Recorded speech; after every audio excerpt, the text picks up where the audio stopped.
तो सैनिकों को धनुष बाण लेके बैठाते थे कि कोई आक्रमणकारी आए तो मार देना, लेकिन मधुकर शाह ने पूजा की थाल, माला और दक्षिणा लेकर के बैठा रखे थे। कोई भी संत अगर ओरछा के बाहर से निकले, उनको रोक करके पूछना, अगर अवसर हो तो भीतर लाना, नहीं तो तुम ही लोग वहीं से तिलक, माला और दक्षिणा देकर के विदा कर देना। जैसे ही गधे को आते देखा, तिलक लगा था उसके चेहरे पे, तो जितने सैनिक थे वो थोड़े से घबरा गए। बोले राजा की तो आज्ञा है कि तिलकधारी, कंठीधारी कोई दिखे उसको प्रणाम करना है, अभी गधे को कैसे प्रणाम करें। सैनिक गए मधुकर शाह राजा के पास और कहा, राजन आज एक आश्चर्य हुआ है। बोले क्या? और दिन तो मानव तिलक लगा करके आते हैं, कंठी पहन के आते हैं, तो हम उनको प्रणाम करते हैं, पर आज एक ऐसा जीव तिलक लगा करके आया कि हम सोच रहे हैं प्रणाम करें कि नहीं। मधुकर शाह बोला, कौन है? बोले आप खुद ही चल के देखो। बाहर आकर के देखा तो एक गधा घूम रहा था, घास खा रहा था, उसके तिलक लगा था, गले में कंठी माला थी। मधुकर शाह के नेत्र सजल हो गए, आनंदित हो गया और अपने सैनिकों से बोला, अरे तुमने प्रणाम क्यों नहीं किया? बोले कि महाराज ये तो गधा है। अरे गधा नहीं है तो? बोले आज तक हमने 2 पैर वाले वैष्णव देखे थे, आज 4 पैर वाला वैष्णव आया है, प्रणाम करो इसको। और मधुकर शाह ने अपने सैनिकों सहित प्रणाम किया उस गधे को।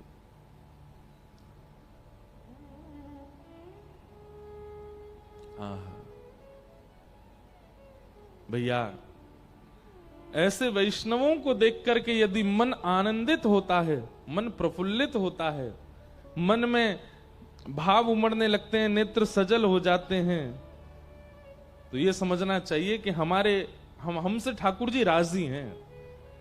आपके सामने महाराज कितने बड़े संत आ जाएं, लेकिन आपके चित्त पर कोई फर्क नहीं पड़ता, अपनी स्टाइल में कोई कमी नहीं आती है, अपनी बोली चाली में, देखने में कोई फर्क नहीं पड़ता है, जैसे थे वैसे ही रहे। एक वैष्णव के आने के बाद भी तो समझो ठाकुर जी ने स्वीकार नहीं किया आपको। कई बार मुझे लगता है कि गुरुजनों के सन्मुख गए, सोच करके गए कि उनसे ये पूछेंगे, लेकिन सामने जाते ही भूल गए क्या पूछने आए थे, और जो पूछने के लिए आए थे वो बिना पूछे ही उनसे उत्तर मिल जाए और आप आनंदित हो जाओ। ये इस बात का प्रमाण है कि ठाकुर जी आपसे प्रसन्न हैं। इसलिए भैया, जब कभी भी किसी वैष्णव का दर्शन करो, आनंदित हुआ करो, प्रसन्न हुआ करो। तो आपके चित्त में जो ये भाव आया है, ये निश्चित ही भगवत कृपा का प्रतिफल है। और फिर इन्होंने तीसरी बात कही, हम सच बताएं तो हम झूठ बोल करके घर से यहां कथा सुनने आए हैं, तो क्या ये गलत है? और एक वैष्णव और ब्रजवासी से शादी करना चाहते हैं, पर घर वाले समाज के पीछे। अब देखो, दूसरी बात तो हम नहीं बताएंगे, अभी आपकी शादी का तो मैटर आपके घर वाले जो कहें वो करो, पर कभी कथा में, कभी ठाकुर जी के सत्संग में, दर्शन में यदि झूठ बोल करके जाना पड़े। अब कई लोग कहेंगे बताओ ये सही है कि गलत? अब बताओ, आजकल के बच्चे झूठ बोल करके पीने चले जाते हैं, उसमें कोई गलती नहीं लगती। झूठ बोल करके नशा वगैरह करने जाते हैं, झूठ बोल करके उल्टा सीधा खाने पीने जाते हैं, झूठ बोल करके बच्चे अपने मित्रों के साथ में ऊधम मचाने जाते हैं। उससे तो अच्छा झूठ बोल के कथा सुनने आ जाओ, कोई दिक्कत नहीं है। लेकिन एक बात याद रखिएगा, कभी ना कभी जब लगे कि माहौल ठंडा है घर का, तुम बता देना कि आपको पता है तब हम ऐसे ऐसे बोले थे, तब हम कथा सुनने गए थे। क्योंकि आपका कथा सुनने के पीछे उद्देश्य कृष्ण प्रेम है, और उसमें यदि आपको थोड़ा ऐसा लगता है कि हम कुछ कह दें, तो इसमें कोई दिक्कत नहीं है, इसमें कोई अभिप्राय नहीं है। तो ऐसे आपके भाव हैं, अगली बार से ध्यान रखना चोरी ना हो जाए। फिर किन्हीं का प्रश्न है, हमारे घर में कई बार उपहार में भगवान के विग्रह मिलते हैं, पर वह बहुत सुंदर होते हैं, उन्हें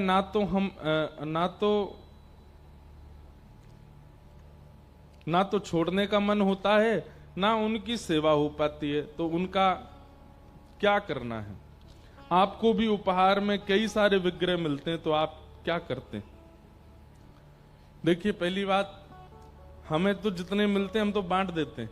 हमारे पास लोग ही इतने आते हैं, एक देके गया, कोई दूसरा तीसरा आता है तो उसको हम दे देते हैं, और कोई हमको बहुत ज्यादा ही भा जाते हैं तो फिर उनको हम भी ले जाते हैं। अपने किसी प्रिय को, जिस पर विश्वास होता है कि ये संभाल के रखेगा, उसको दे देते हैं, जो ले जाते हैं साथ में। क्योंकि इतने सारे स्वरूपों को व्यवस्थित करना बहुत मुश्किल हो जाता है। आपके यहां अगर इतने लोग नहीं आते हैं तो ऐसा कीजिए, होली दिवाली आती है, उन सब के लिए रखा करो, सारे रिश्तेदारों को कोरियर कर दो, लो भाई तुम्हारे यहाँ ये विग्रह, तुम्हारे यहाँ ये चित्रपट, हमारी तरफ से स्वीकार करो।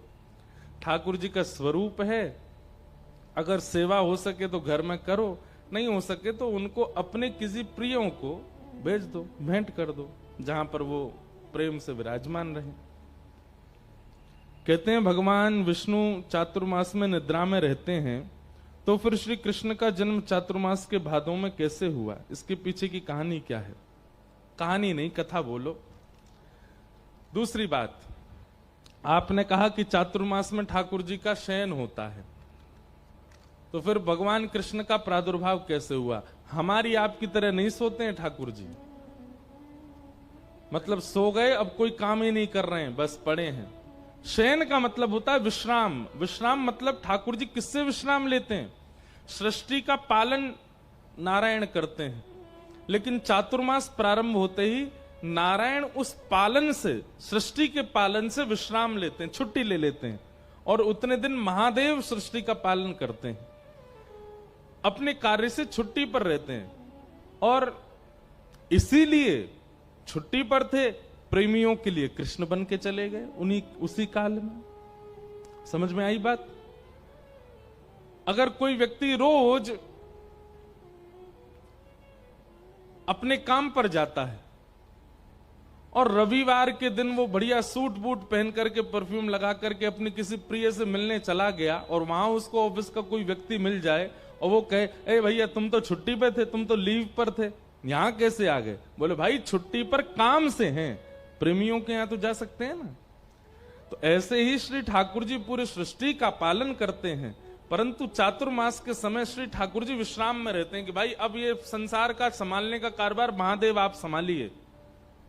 उस समय ठाकुर जी छुट्टी में, विश्राम में है। इसका मतलब ये नहीं कि वो सो गए, 4 महीना बाद उठेंगे। हमारी भावना ऐसी होती है कि पहले दिन ठाकुर जी सोए, अब देव उत्थान एकादशी पर उठेंगे। मूल रूप से भाव ऐसा है कि ठाकुर जी ने अब सृष्टि का कार्यभार महादेव को दिया, अब देव उत्थान एकादशी पर ठाकुर जी कार्यभार स्वयं फिर संभाल लेते हैं। इस बीच में अवकाश में ठाकुर जी अपने प्रियों को आनंदित करने के लिए श्री कृष्ण रूप में पधारे और कृष्ण रूप में आकर के पूरी लीला की, इसलिए ठाकुर जी का प्रादुर्भाव हुआ। ऐसे भाव हैं। ये कुछ प्रश्न आए थे, इन सबको हम प्रणाम करते हैं। और भी कई भाव आए हैं। पूंछरी के लौठा का सारांश बता दीजिए, आप कल भूल गए थे। हमने बता रखा है कई बार। पूंछरी के लौठा श्री हनुमान जी महाराज हैं। ये हनुमान जी महाराज गिरिराज जी की तलेटी में रहते हैं, क्योंकि द्वापर में भगवान ने इनसे कह दिया कि भाई अब 4 युग तक आप केवल कथा सुनो। त्रेता में आपने बहुत सेवा की, अब आप केवल आनंद करो, हमारी लीला का दर्शन करो, अब आपसे श्रम नहीं कराना हमें। लेकिन कृष्ण रूप को देखने के लिए हनुमान जी व्याकुल हो गए, तो पूंछरी के लौठा बनकर के, एक पहलवान बनकर के गिरिराज जी में आके पड़े। ठाकुर जी अपनी गैया चराने रोज गिरिराज जी जाते हैं, और वहां गिरिराज जी में श्री ठाकुर जी ने जैसे ही देखा कि एक पहलवान पड़ा है, तो ठाकुर जी ने जाकर के कही, बाबा तुम खूब पहलवान हो, हम पे राक्षस आक्रमण करते ही रहते हैं, अगर आप कृपा करो हमको पहलवानी सिखा दो। तो ये पूंछरी के लौठा हनुमान जी ठाकुर जी को पहलवानी सिखाते हैं। इतने सारे राक्षस आपके ऊपर आक्रमण करते हैं ताकि उनसे आप डिफेंस कर सको।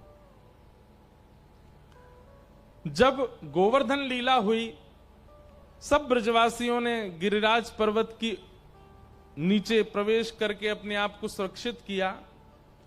तो उस समय ठाकुर जी ने जैसे गिरिराज जी धारण किए तो विशाल गिरिराज जी बीच में, ठाकुर जी तो गिरिराज जी कभी इधर जामे, ऐसे तराजू की तरह हिल रहे थे श्री गिरिराज जी, और बीच में ठाकुर जी खड़े थे। अब जहां की तरफ गिरिराज जी झुके वहां के ब्रजवासी सब अपनी अपनी छड़ी लगावे, लेकिन छड़ी से 21 किलोमीटर लंबे चौड़े पर्वत पर कोई भार जाएगा? कुछ नहीं होगा। ब्रजवासी बोले, उनको लगी छड़ी तो ही उठ जाएंगे ये, अपनी अपनी छड़ी लगावे। तभी ठाकुर जी कहें, भाई ये ब्रजवासी इतने बोले, छड़ी तो उठा रहे हैं, बताओ गिरिराज जी। तब ठाकुर जी पूछ रही कि लौटा पहलवान जी हनुमान जी को आज्ञा करते हैं, आप जाओ। और तब श्री हनुमान जी महाराज दौड़ करके आते हैं और आकर के सब ब्रजवासियों के साथ वे भी अपना बल लगाते हैं कि गिरिराज जी ऊपर हों। सब ब्रजवासी तब हनुमान जी को देख के कहते हैं, पूछ री के लौटा की हुप हुप, जैसे जोर लगा के हई सा, ऐसे बोलते हैं ना हम लोग, जोर लगाते हैं तो थोड़ा एक स्वर निकालते हैं, ऐसे ही पूछ री के लौटा हनुमान जी ने जैसे ही अपनी छड़ी लगाई तो गिरिराज जी ऊपर होने लगे। तो सब ब्रजवासियों को लगा हमारी छड़ी तो ही है रे, तो पूछ री के लौटा की, उनके आते ही हुप हुप, और जैसे ही गिरिराज जी ऊपर होते सब कहते प्यारे क्या बात है वंशी वारे, शाबाश है। तो ये श्री पूछ री के लौटा श्री हनुमान जी हैं। ठाकुर जी जब ब्रज से नाथ द्वार चले गए, आज से 500 वर्ष के आसपास, तब से पूछ री के लौटा हनुमान जी प्रतीक्षा कर रहे हैं ठाकुर जी की कि ठाकुर जी वापस ब्रजमंडल कब आएंगे। अजब कुमारी बाई के लिए ठाकुर जी गिरिराज जी से नाथ द्वार उदयपुर चले गए। कुछ वर्ष बाद ठाकुर जी के आने की संभावना है, उनकी प्रतीक्षा में आज भी हनुमान जी वहां लेटे हैं।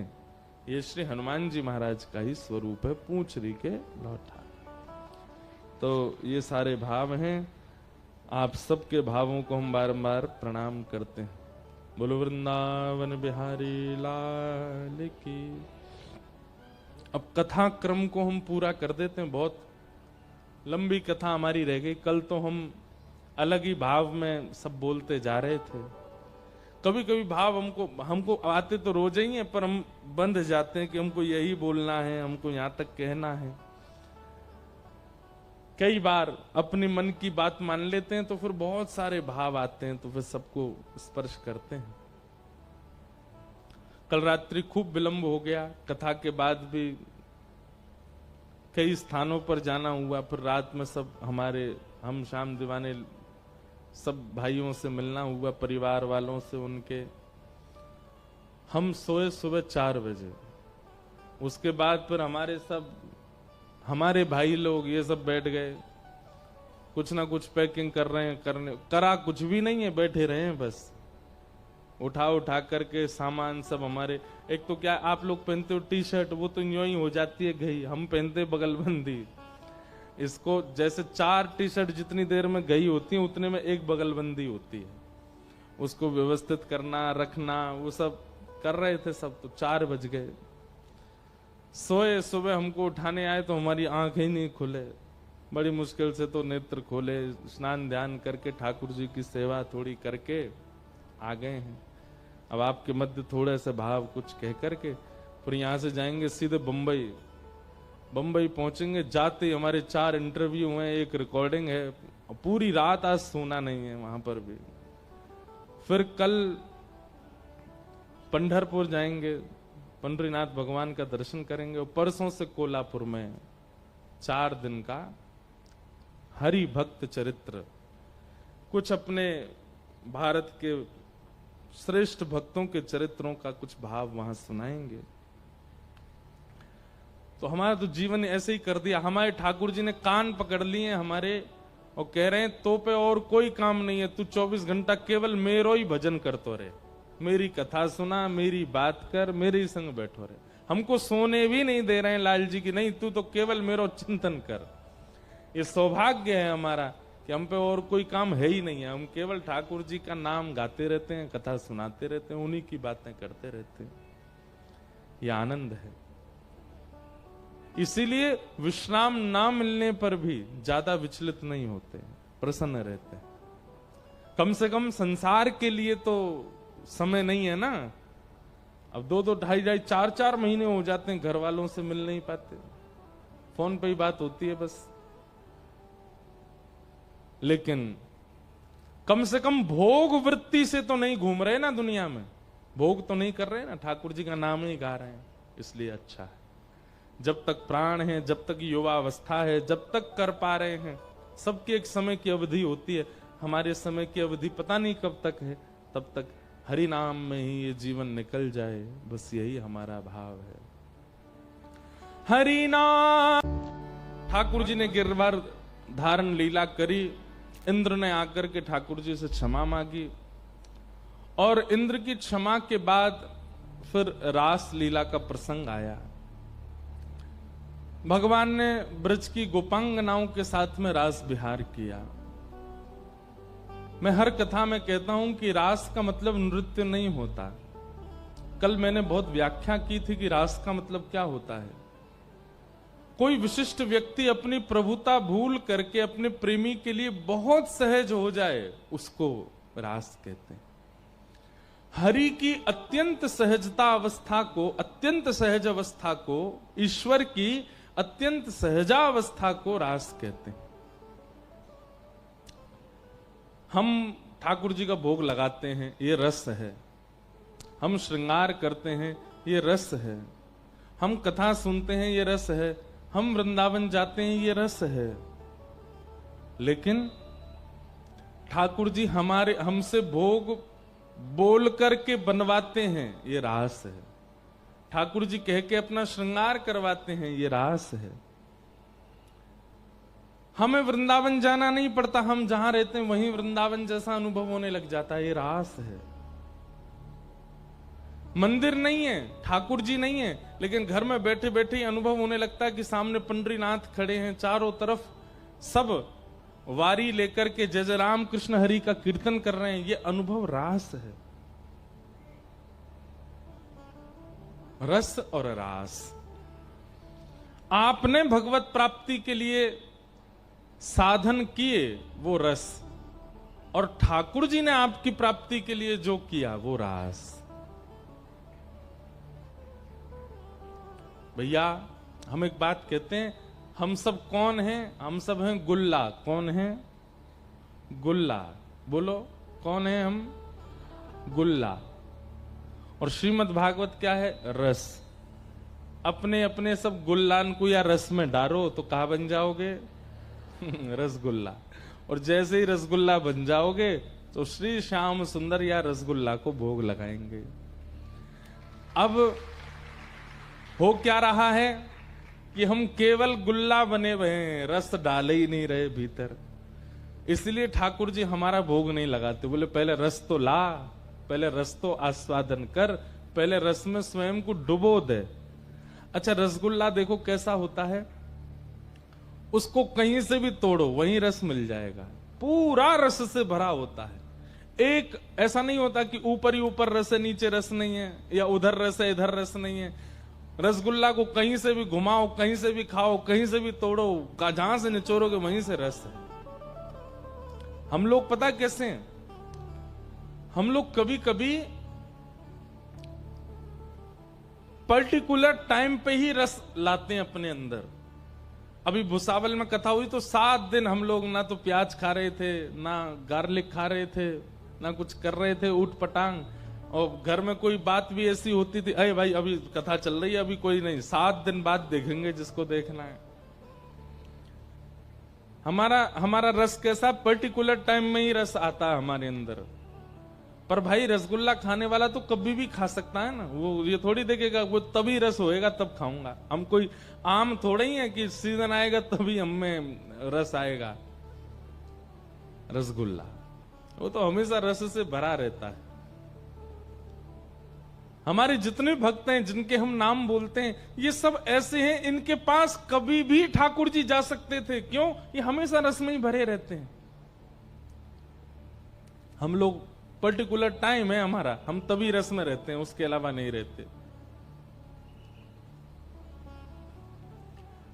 जिस दिन इस भागवत रूपी रस के अपने रोम रोम में इस रस को पिरो लोगे और 24 घंटा फिर रस में ही रहोगे, तो एक दिन रास बिहारी आकर के आपके रस को चखेंगे। वही है रास, वही है रास।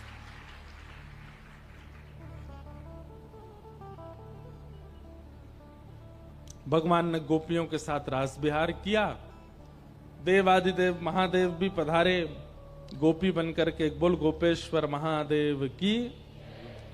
और ब्रज वृंदावन में सुंदर रास हुआ। रास के अंतर्गत गोपियों में थोड़ा सा मान आ गया। मान कैसे आ गया? हम बड़ी सुंदर हैं और हमारे रूप पर देखो त्रिभुवन नायक रीझ गए हैं, इसलिए हमारे साथ रास कर रहे हैं। गोपियों के अंदर आए हुए इस मान पर ठाकुर जी बोले, भैया अगर सुंदरता पर रीझ ना होता तो पूतना बहुत सुंदर बन के आई थी, हमने तो उसको देखा भी नहीं। और तुम सब गोपियां मान कर रही हो कि हम तुम्हारी सुंदरता पर रीझ करके रास कर रहे हैं। ठाकुर जी ऐसा सोच करके वहां बीच से अंतर ध्यान हो गए। अब प्रश्न उठता है कि गोपियों के चित्त में मान आया क्यों? बहुत ध्यान से सुनिएगा। ठाकुर जी हमें मिलते क्यों नहीं है? इतनी सेवा करते हैं, इतनी कथा सुनते हैं, इतना ठाकुर जी का सुंदर भोग लगाते हैं, इतना सब कुछ आनंद ठाकुर जी को कराते हैं, क्यों नहीं मिलते ठाकुर जी? क्योंकि ठाकुर जी को अभी भी संशय है हमारे ऊपर कि कहीं मैं मिल गया इसको मान हो जाएगा कि देखो मेरी भक्ति की पराकाष्ठा, ठाकुर जी मिल गए। अरे महाराज, ठाकुर जी मिलना तो बहुत दूर की बात, कोई व्यक्ति 7 दिन नियमित रूप से अगर कथा सुन लेता है ना तो उसको मान हो जाता। बोले एक दिन भी मैंने नागा नहीं किया, महाराज जी से पहले आ जाता था कथा में, और महाराज जी जाते उसके बाद जाता था कथा से। और भली चलाई कई लोग तो व्रत और कर लेते हैं, कथा में भी फलाहार करते हैं, 7 दिन फलाहार करते हैं, जमीन पर सोते हैं, तो उनको और ज्यादा मान हो जाता है। वो बात बात पर यही बताते रहते हैं, बोले कथा तो सब भुसावल वालों ने सुनी पर मेरी जैसी नहीं सुनी होगी। फलाहार करके नीचे जमीन में सो के कथा सुनता था मैं। हमको इतनी सी बात पे मान हो जाता है कि हमने कथा सुनी तो ठाकुर जी मिल गए तो फिर भैया सबसे, आज तो सोशल मीडिया का जमाना है, आज ठाकुर जी मिलेंगे सबसे पहले हम कहेंगे बाकी बात बाद में होगी, पहले सेल्फी होगी और सारे सोशल मीडियाओं पर डलेगी, देखो ठाकुर जी मुझसे मिले। आजकल हमारी स्थिति ऐसी है, कोई व्यक्ति कितना भी रोता हुआ दिखता ना, हमको महाराज जी से मिलना है। मैंने किया, हमको पता है क्यों मिलना, आओ कैमरा निकालो, फोटो खींचो, और फोटो खींचते ही वो ठीक हो जाता है, जाओ हमें पता है कि इसीलिए हो। तो आजकल तो ऐसा जमाना और है, आदमी को अगर ठाकुर जी चुपचाप भुसावल में मिलकर के चले गए, रात में मानो ठाकुर जी आए, आपको सोते हुए को उठा, ए देख तेरी भक्ति से प्रसन्न होकर मैं आया हूं, चल अब मेरे साथ बैठ, और आप उस समय ठाकुर जी के संग बैठे और ठाकुर जी थोड़ी देर बाद चले गए, तो आप रोने लग जाओगे, ठाकुर जी मैं किसी को बता तो पाया ही नहीं कि आप मिले मुझे, और अगर बोल के बताऊंगा तो कोई मानेगा नहीं, प्रमाण मुझ पे है नहीं। ठाकुर जी कहेंगे बताना क्यों? बोले अरे आपको नहीं पता, बिना बताए तो काम चलेगा ही नहीं ना। प्रेम जितना गोपनीय रखा जाता है उतना बढ़ता है, और धन जितना बांटा जाता है उतना बढ़ता है, ये याद रखिएगा। प्रेम जितना बांटोगे उतना घटेगा, प्रेम का जितना प्रचार कर दोगे उतना घट जाएगा, और धन उसको जितना बांटोगे, 2 चीज हैं, धन और ज्ञान। धन और ज्ञान जितना बांटोगे उतना बढ़ेगा, और अपने प्रेम का जितना प्रचार करोगे वो उतना घटेगा। इसलिए प्रेम का ज्यादा प्रचार नहीं करना चाहिए। आजकल सबसे ज्यादा संबंध टूटने की खबर आती है कि संबंध नहीं चल रहे, क्यों? प्रचार बहुत कर देते हैं, खुलासा बहुत कर देते हैं अपने प्रेम का। थोड़ा गोपनीय रखो। जीवन में बिल्कुल गोपनीयता बची नहीं हमारे में। थोड़ा गोपनीय रहना प्रारंभ करो, विशेष रूप से प्रेम के साथ। गोपियों को मान क्यों हुआ? क्योंकि बिना आचार्य के रास में गई हैं। आचार्य मतलब बिना गुरु के रास में प्रविष्ट हो गई। श्री राधा रानी नहीं थी साथ में, इसलिए गोपियों को मान हो गया। इसलिए भैया भक्ति में गुरु का होना बहुत आवश्यक है, क्योंकि गुरु यदि होते हैं तो गुरु कृपा से अगर कभी ठाकुर जी मिल गए तो मान नहीं होगा, अभिमान नहीं होगा। अब उसमें भी आपके शिष्यत्व पर निर्भर करता है, आप शिष्य कैसे हो। केवल दीक्षा लेकर के और कंटक काट लिया है तो मान हो ही जाएगा, लेकिन आपका गुरु के प्रति नैष्ठिक भाव है, उनकी आज्ञा के प्रति पूर्ण समर्पण है, तो निश्चित है कि ठाकुर जी अगर मिल भी गए ना तो आपको मान नहीं होगा। गुरु कृपा।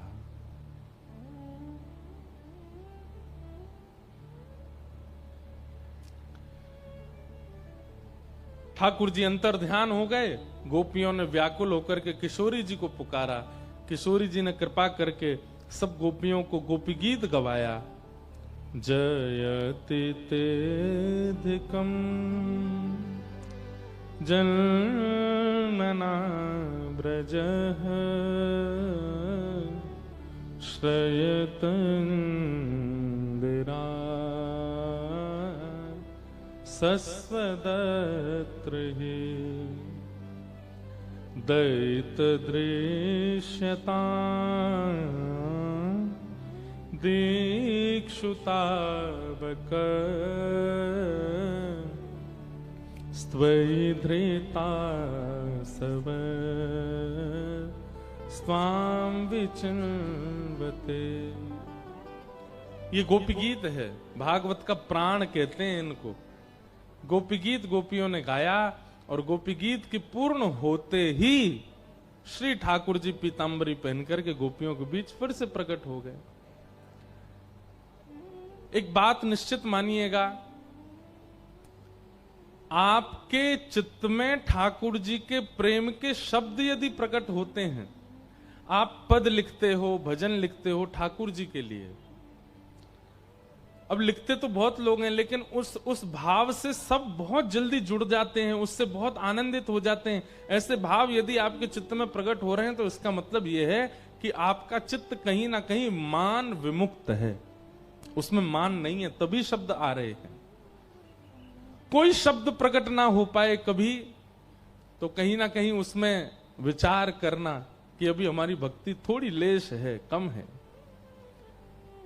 शब्द प्रकट हों और वो शब्द कहीं लिख दिए जाएं, छंदबद्ध शब्द हों, तो समझ जाओ कि चित्त में मान कम है। गोपियों ने शब्द प्रकट करके गोपी गीत गाया और गोपी गीत से ठाकुर जी प्रसन्न होकर के प्रकट हो गए, मिले गोपियों को। उसके बाद महारास हुआ। पहले रास हुआ था, फिर महारास हुआ, और महारास में ठाकुर जी ने जितनी गोपी उतने रूप धारण किए। हम केवल क्रम पूरा कर रहे हैं। फिर आगे युगल गीत आया। युगल गीत के बाद भगवान मथुरा गए। अक्रूर जी महाराज ठाकुर जी को लेकर के मथुरा आए। मथुरा आकर के भगवान ने कंस वध किया, कुबलिया पीड़ हाथी का वध किया, कुब्जा पर कृपा की। और मथुरा आने के बाद अब ठाकुर जी वृंदावन नहीं गए, जन्मदात्री मैया श्री देवकी मैया के पास ही रुक गए। पढ़ने के लिए ठाकुर जी अवंतिका उज्जैन गए। वहां सांदीपनी उपाध्याय के यहां पर भगवान ने अध्ययन किया, और अध्ययन करने के बाद ठाकुर जी वापस मथुरा आए। ठाकुर जी को वृंदावन की बहुत याद आई, तो उद्धव जी को भेजा, उद्धव तुम वृंदावन जाओ और वृंदावन जाकर के ब्रजवासियों की खबर लेकर के आओ। उद्धव जी को अपने ज्ञान का बहुत अहंकार था, बृहस्पति के शिष्य हैं। उद्धव जी बोले क्या करके आना ये बता दो। बोले मुझे ब्रजवासियों की याद इसलिए इतनी ज्यादा आती है क्योंकि ब्रजवासी मुझे याद करते हैं। तुम ऐसा कुछ करके आओ कि ये ब्रजवासी मुझे याद करना बंद कर दें। ये मेरे प्रेम में विरह थोड़ा कम करेंगे तो मैं ठीक रहूंगा। उद्धव जी महाराज बोले आप चिंता मत करो, मैं सुबह जाऊंगा शाम तक आ जाऊंगा, ऐसा ज्ञान देकर के आऊंगा ब्रजवासियों को, भूल जाएंगे आपको। ठाकुर जी बोले जाओ। उद्धव जी महाराज सुबह गए और 6 महीना बाद लौट के आए। कितने महीना बाद? 6 महीना। और 6 महीना बाद इतनी बड़ी बड़ी दाढ़ी हो गई, केश जटा बन गए, उद्धव जी पहचान में नहीं आ रहे हैं। जैसे ही भगवान के पास आए, ठाकुर जी के चरणों में आके गिर पड़े, बोले नाथ अभी इसी वक्त वृंदावन चलिए, ये ब्रह्मांड कोई और संभाल लेगा, द्वारिका लीला कोई और कर लेगा, महाभारत युद्ध में कोई और सहायक बना दीजिए, महादेव को कह दीजिए वे परमात्मा बन जाएं, ब्रह्मा जी को कह दीजिए वे महाभारत युद्ध संभाल लें, आप तो वृंदावन रहिए, वृंदावन से अच्छा आपके उचित कोई स्थान है नहीं, ब्रजवासी आपसे बहुत प्रेम करते हैं नाथ। भगवान बोले उद्धव तू तो शाम तक आने वाला था वापस, 6 महीना कैसे निकल गए? बोले वो सब छोड़ो, हमारे ब्रज वृंदावन में कहते हैं ऊधो, ऊधो का मतलब होता उल्टा, वैसे नाम तो है उनका उद्धव, लेकिन हमारे ब्रज में सब कहते हैं ऊधो, बोले उल्टो हो। ऊधो सूधो है चलो सुन गोपिन के बोल, ज्ञान बजाई डुमडुमी प्रेम बजायो ढोल। उद्धव की ज्ञान की डुमडुमी बज गई और ब्रजवासियों के प्रेम का ढोल बजा। अब ढोल जब बजता है डुमडुमी की आवाज नहीं आती है, इसलिए प्रेम के आगे सब फीके हैं। ब्रजवासियों का ऐसा प्रेम प्रकट हुआ ठाकुर जी के लिए। उद्धव जी महाराज भगवान के पास आए, ठाकुर जी को ले जाने के लिए आए, पर श्री ठाकुर जी बोले भैया अब हम आगे की लीला करने जाएंगे, और ये ब्रजवासी कहीं गए थोड़ी हैं, ये सब मेरे संग ही रहे में, सदा मेरे साथ निवास करते हैं। केवल उद्धव को प्रेमी बनाना था। ये 2 दिन का प्रसंग है जो मैंने 4 मिनट में बोल दिया है, ये 2 दिन का कहने का प्रसंग है, इतना अद्भुत है उद्धव गोपी संवाद। भगवान ने मथुरा पर राज शासन करते हुए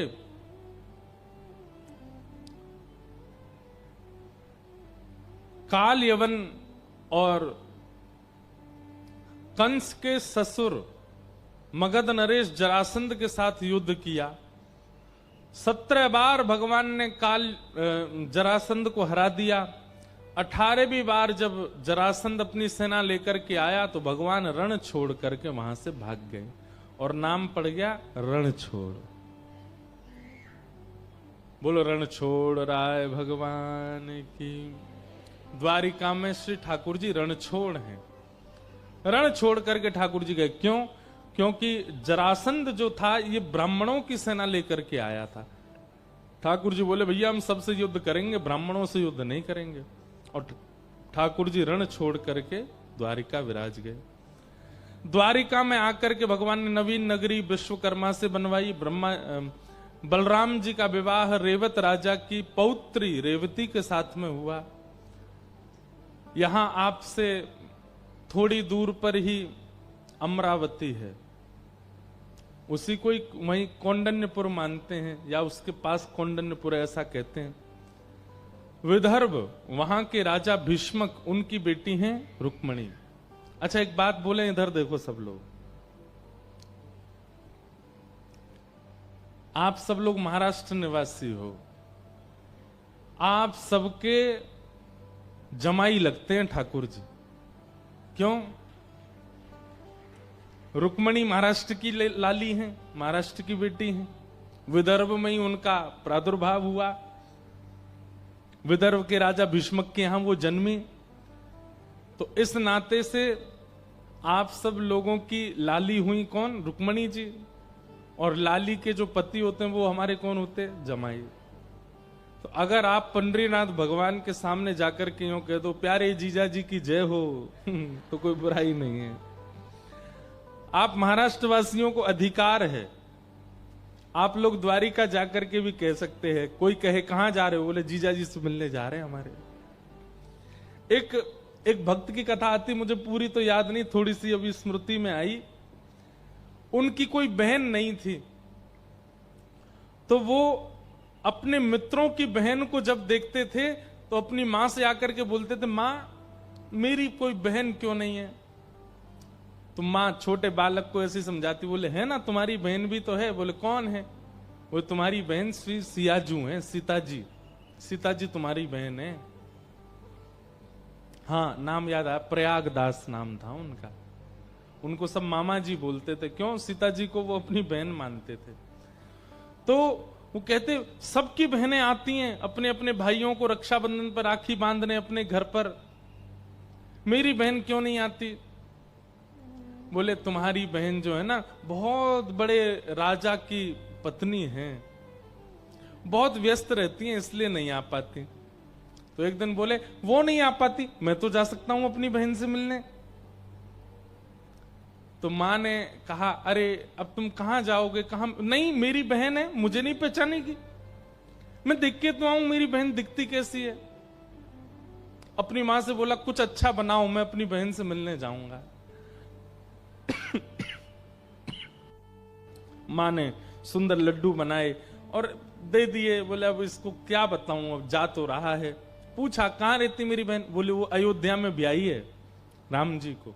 राम जी तुम्हारे जीजा जी। अयोध्या पहुंच गए, छोटे से बालक प्रयागदास, और वहां जाकर के संतों से महात्माओं से और सबसे कहें मेरी बहन कहाँ है, मेरी बहन कहाँ रहती है? वो कौन है तुम्हारी बहन? बोले सीता जी मेरी बहन है, राम जी मेरे जीजा जी हैं। सब लोग सुन करके हंसने लग जाते, बोले अच्छा हाँ यही रहती हैं, यही है उनका सब। किसी ने भी प्रमाणित उत्तर नहीं दिया, इतने व्याकुल हो गए बेचारे। एक वृक्ष के नीचे बैठ करके पूरी रात रोते रहे। बोले कैसी बहन हो आप?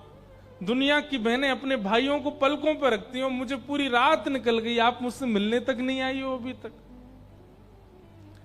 इतने व्याकुल होकर के रोए कि जैसे ही ब्रह्म मुहूर्त की बेला हुई, इतने में ही एक श्वेत हाथी दिखाई दिया, और उस श्वेत हाथी के ऊपर सुंदर सिंहासन था, और उसी सिंहासन पर आहा जनक नंदिनी श्री जानकी जी बैठी हैं, और साथ में श्री राघव जी बैठे हैं, राम जी बैठे हैं, दोनों चलते भय आ रहे हैं। सीता जी का रूप देख करके ये पहचान गए, बोले आप जरूर मेरी बहन सियाजू है ना? तुरंत हाथी के ऊपर से नीचे उतर करके आई। प्रयागदास जी से कहा भैया तुम रात भर सोए नहीं, कुछ खाया नहीं, कब के आए हो? बोले आपने हमको, आप हमसे मिली नहीं हो जब से हम आए। बोले मैं मिलने आ गई ना। क्या लेके आए मेरे लिए?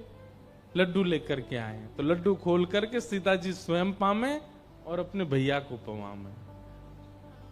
प्रयागदास जी बोले जीजा जी ऊपर ही बैठे रहेंगे कि नीचे उतर के आएंगे? राम जी भी नीचे उतर के आए, प्रणाम किया चरणों में, प्रेम से लड्डू खवाए।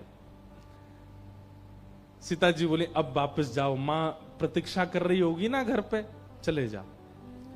नाचते खेलते आए अपने घर लौट करके।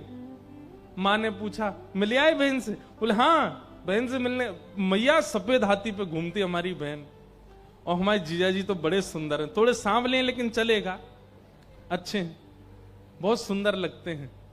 और मां को आश्चर्य हुए कि सच में मिलके आया है। लेकिन फिर प्रचलित हो गई बात, बाद में कई लीलाएं, कई घटनाएं ऐसी हुई कि वे जब जब अयोध्या आते थे सीता जी कुछ अनुग्रह करती थी, सब संतों को अनुभव होता था। तब से उनको मामा प्रयागदास सबने कहा। क्यों? सीता जी सबकी मां समान है और मां का भैया मामा समान है, इसलिए सब उनको मामा कहने लगे। तो आप सब लोग महाराष्ट्र में जन्मे हैं, इसका एक फायदा है कि आप सबके जीजा जी हैं ठाकुर जी, और इस बात को आप लोग मान लीजिए अपने चित्त में। जैसे ही द्वारिका कभी दर्शन करने जाओ, हमारे वृंदावन में भी कभी आओ, श्री राधा रमन लाल, राधा वल्लभ लाल जी को देख करके सब जय जयकार करेंगे, राधा वल्लभ लाल की जय, कृष्ण कन्हैया लाल की जय, और सबकी जय जयकार है जाए तो आप प्रेम से कह देना प्यारे जीजा जी की जय हो। 4 लोग आपको देखेंगे, ए भाई तुम्हारे जीजा जी कहां से हुए? बोले हम महाराष्ट्र से हैं, और महाराष्ट्र इनकी ससुराल है, उस नाते से हमारे जीजा जी लगते हैं। वैसे बोलनी तो नहीं चाहिए, लेकिन ठाकुर